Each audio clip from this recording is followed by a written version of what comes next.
तो सर इस वीडियो के अंदर मैं आपको भारतीय एयरटेल के रिगार्डिंग कुछ जो न्यूज़ यहाँ पर अपडेट्स कह लीजिए जो यहाँ पर आते हुए दिख रहे हैं और लंबी अवधि का व्यू यहाँ पर मेरा क्या रहेगा।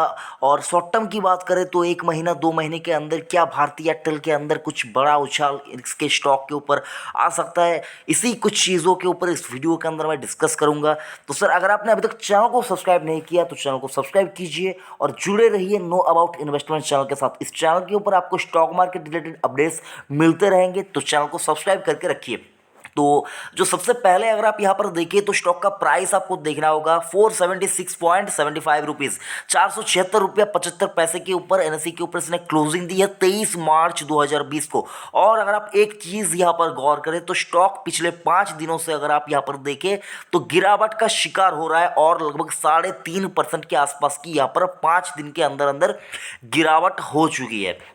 अगर आप साल भर के चार्ट के ऊपर जाए तो यानी कि 23 नवंबर 2019 से लेकर 23 नवंबर 2020 तक के यहाँ पर जो डाटा यहाँ पर आपके सामने आएगा तो आप देख पाएंगे स्टॉक ने रिटर्न कुछ भी नहीं दिया, लगभग 5% के आसपास की रिटर्न इसने साल भर के चार्ट के ऊपर यहाँ पर आज की डेट ये स्टॉक आपको कमा कर दे रहा है। लेकिन सर ऐसा नहीं कि स्टॉक ने साल भर के चार्ट के ऊपर कुछ दिया नहीं, मतलब यहाँ पर अगला आने वाला साल यहाँ पर मायूसी का रहेगा या फिर अनसर्टेनिटी काम करेगा, ऐसा कुछ भी नहीं सर। यहाँ पर मैं आपको शॉर्ट टर्म के लिए कुछ ट्रिगर्स बताऊंगा और यहाँ पर भारतीय एयरटेल अगर आप खरीदना चाहते हैं तो आपको क्या करना चाहिए, इसके ऊपर मैं अपनी पर्सनल यहाँ पर जो ओपिनियन है वो आपके साथ शेयर करना चाहूँगा। बाकी सर आपको खरीदना है ना खरीदना है ये आप डिसाइड कीजिएगा क्योंकि पैसा आपका है। तो सबसे पहले अगर आप देखें तो यहाँ पर जो खबर निकल के आती है जो कि भारतीय एयरटेल के ही एक कंपनी, उनकी ही एक सब्सिडरी कंपनी अगर आप कह लीजिए भारतीय इन्फोटेल के ऊपर, तो भारतीय Infotel said on Thursday that it's had complete it's merger with Indus tower. तो इंडस टावर के साथ जो इनका एक मर्जर था वो कंप्लीट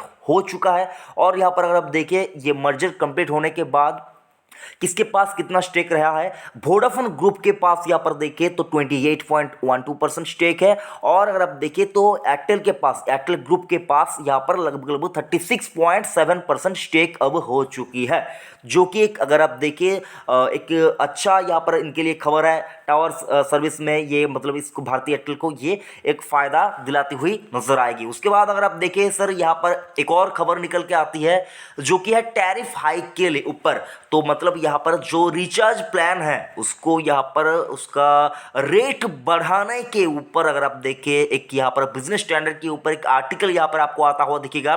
23 नवंबर 2020 को 2:03 पे ये आर्टिकल आया है। Tariff hikes to defend on largest telecom, Bharti Airtel chairman Sunil Mittal यहाँ पर उन्होंने कहा है कि ये अब डिफेंड मतलब ये डिफेंड कर रहा है जो लार्जेस्ट प्लेयर है। लार्जेस्ट प्लेयर अगर किसको कह लीजिए सर तो वो है रिलायंस जियो, जिसका कस्टमर बेस अगर आप देखिए यहाँ पर आपके सामने दिखाई देगा 400 मिलियन। तो यहाँ पर 400 मिलियन मोबाइल सब्सक्राइबर है जो कि इंडिया की लार्जेस्ट टेलीकॉम यहाँ पर प्रोवाइडर है। तो सर उनके ऊपर डिपेंड कर रहा है कि टैरिफ हाइक्स यहाँ पर होंगे या नहीं। तो अगर आप देखें तो रिलायंस जियो के पास वायरलेस मार्केट शेयर अगर आप देखें तो 35% है और एयरटेल के पास 28% स्टेक अभी तक मार्केट शेयर एयरटेल यहाँ पर ओन करती है या फिर होल्ड करती है। और सर मतलब अगर आप देखें तो टैरिफ हाइक क्यों होने चाहिए इसके ऊपर भी सुनील मित्तल साहब ने यहाँ पर 2-3 चीज़ें यहाँ पर कही है जो कि अगर आप देखें तो this industry needs tons of money. तो यहाँ पर उनका कहना है इस इंडस्ट्रीज़ को मतलब इस टेलीकॉम इंडस्ट्री को बहुत सारे पैसे की ज़रूरत है। क्यों अगर आप देखें उसके ऊपर भी उन्होंने कहा है कि इस इंडस्ट्रीज़ को स्पेक्ट्रम बाय करने पड़ते हैं, उसके ऊपर बहुत सारा खर्चा करना पड़ता है। पुटिंग आउट नेटवर्क्स के ऊपर उनको अच्छा खासा पैसा खर्च करना पड़ता है। फाइबर केबल जिसको कह लीजिए या फिर रेडियो फ्रीक्वेंसी जो सारा कुछ है मतलब टावर प्रोवाइड करने के लिए, नेटवर्क प्रोवाइड करने के लिए उसके ऊपर फाइबर्स और रेडियो के ऊपर और टावर्स के ऊपर इनको एक ह्यूज पैसा यहाँ पर खर्च करना पड़ता है। This is a continuously investing industry Mittal said. तो सर यहाँ पर मित्तल साहब का यही कहना है कि यहाँ पर अगर आप एक अच्छे टेलीकॉम प्रोवाइडर बने रहना चाहते हैं तो आपको यहाँ पर खर्चा करना पड़ता है। तो अगर आप खर्चा नहीं करेंगे अपने सर्विस के ऊपर, अपने ऑपरेशंस के ऊपर, तो आप एक अच्छे टेलीकॉम प्रोवाइडर बनकर नहीं रह सकते, आप अच्छी तरह से सर्विस नहीं दे सकते। तो उससे क्या होगा, आपका जो कस्टमर बेस है वो धीरे धीरे कम होता जाएगा। तो इसीलिए अगर आप देखें तो मित्तल साहब ने यहाँ पर साफ साफ यहाँ पर उन्होंने कहा है कि यहाँ पर इस इंडस्ट्रीज को पैसे की लगातार ज़रूरत बनी रहती है, जिसकी वजह से टैरिफ हाइक्स अगर आप देखें तो ये होना चाहिए। अगर टैरिफ हाइक होते हैं तो सर ये एक बहुत ही अच्छी पॉजिटिव न्यूज़ मानी जाएगी भारतीय एयरटेल के इन्वेस्टर्स के लिए। हाँ, यहाँ पर थोड़ी सी दिक्कत अगर आप देखें तो जो लोग यहाँ पर भारतीय एयरटेल का यहाँ पर जो मोबाइल यूज करते हैं, यहाँ पर उनका सिम यूज करते हैं, तो उनके लिए हो सकता है रिचार्ज प्लान्स में थोड़ी सी बढ़ोतरी होती है, तो यहाँ पर थोड़ा सा मतलब खर्चा बढ़ेगा। लेकिन सर अगर आप देखें तो हर चीज़ का यहाँ पर जो अगर आप कह लीजिए तो दाम सर बढ़ता हुआ यहाँ पर आपको नजर आएगा। तो सर टेलीकॉम इंडस्ट्रीज की भी बात करें तो यहाँ पर आपने जैसा कि देखा ह्यूज खर्चा यहाँ पर करना पड़ता है, जिसके चलते टैरिफ हाइक होने चाहिए। बाकी सर ये सारा कुछ अभी डिपेंड कर रहा है किसके ऊपर, अगर आप देखिए ये सारा कुछ डिपेंड कर रहा है जो लार्जेस्ट टेलीकॉम प्लेयर है रिलायंस जियो के ऊपर, जो कि सुनील मित्तल साहब ने यहाँ पर उन्होंने कहा है। और एक बात सर यहाँ पर अगर आप देखें 5G के ऊपर यहाँ पर एयरटेल का क्या विजन है, ये भी यहाँ पर मित्तल साहब ने कुछ यहाँ पर एक न्यूज़पेपर के ऊपर कहा है, बिजनेस स्टैंडर्ड के ऊपर भी उन्होंने यहाँ पर एक आर्टिकल के ऊपर किया आता हुआ आपको दिखेगा, जो कि यहाँ पर अगर आप देखें मित्तल साहब का क्या कहना है सर, यहाँ पर अगर आप देखें तो उनका कहना है कि 5G अगर आप देखें तो 5G आने के लिए अभी मतलब कुछ साल और लगेंगे। क्यों लगेंगे तो उसके ऊपर अगर आप देखें तो सर जो स्पेक्ट्रम है 5G का जो स्पेक्ट्रम है वो मतलब बहुत ही महंगा होता हुआ आपको यहाँ पर नजर आएगा। और अगर आप देखें सरकार की ओर से मंजूरी मिलने तक यहाँ पर अगर आप देखें, और जो ह्यूज यहाँ पर इस कंपनियों के ऊपर जो टेलीकॉम कंपनी के ऊपर जो AGR का बकाया है उसके ऊपर भी देखें तो मतलब थोड़ी मुश्किल भरी एक सिचुएशन लग रही है। और अगर आप देखें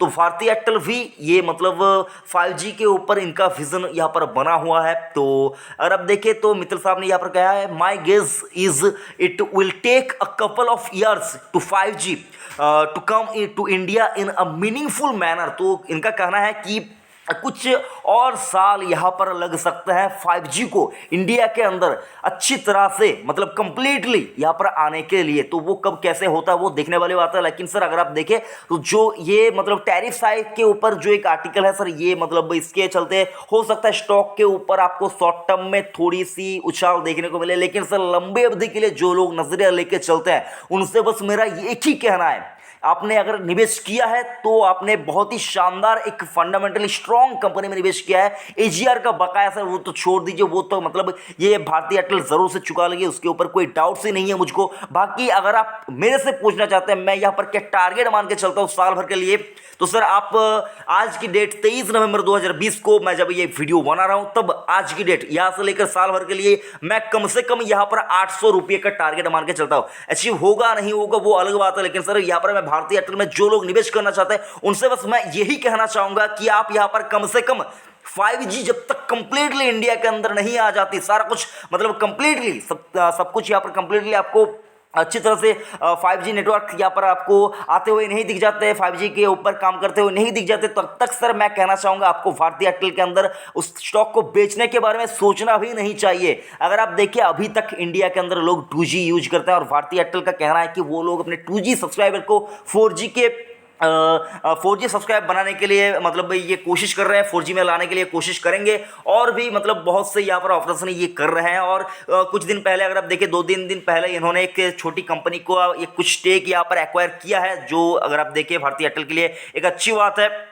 बाकी सर यहाँ पर क्या कुछ खबर निकल के आती है, और ICICI सिक्योरिटीज ने यहाँ पर एक टारगेट रखा है। अगर आप देखें 23 नवंबर को ये भी एक खबर निकल के आती है सुबह अगर आप देखें 11:33 पर ये खबर आई है। ICICI direct has given a buy rating to Bharti Airtel with target price of 495। तो अभी क्या प्राइस चल रहा है, अभी प्राइस चल रहा है सर आपके सामने रहेगा 476। तो यहाँ से अगर आप देखिए 20 रुपये की यहाँ पर तेजी ये ICICI डायरेक्ट मान के चलते हैं। बाकी देखने वाली बात है सर साल भर के ऊपर क्या कुछ जाता है। अगर आप यहाँ पर लंबी अवधि के लिए निवेश करना चाहते हैं तो बेशक होल्ड कीजिए, खरीदारी करना चाहते हैं तो सर खरीदारी शुरू कर सकते हैं। लेकिन आपसे बार बार यही कहना चाहूंगा SIP मोड में खरीदारी कीजिए, मोटा मुनाफा बनने की संभावना मुझको यहाँ पर भारतीय एयरटेल के अंदर पूरी तरह से नजर आती है। बाकी वीडियो कैसा लगा जरूर से कमेंट करके बताएगा, और अच्छा लगा तो लाइक जरूर करना, और अपने दोस्तों के साथ भी वीडियो को शेयर कीजिए जो लोग भारतीय एयरटेल के स्टॉक बाय करना चाहते हैं। थैंक यू, जय हिंद।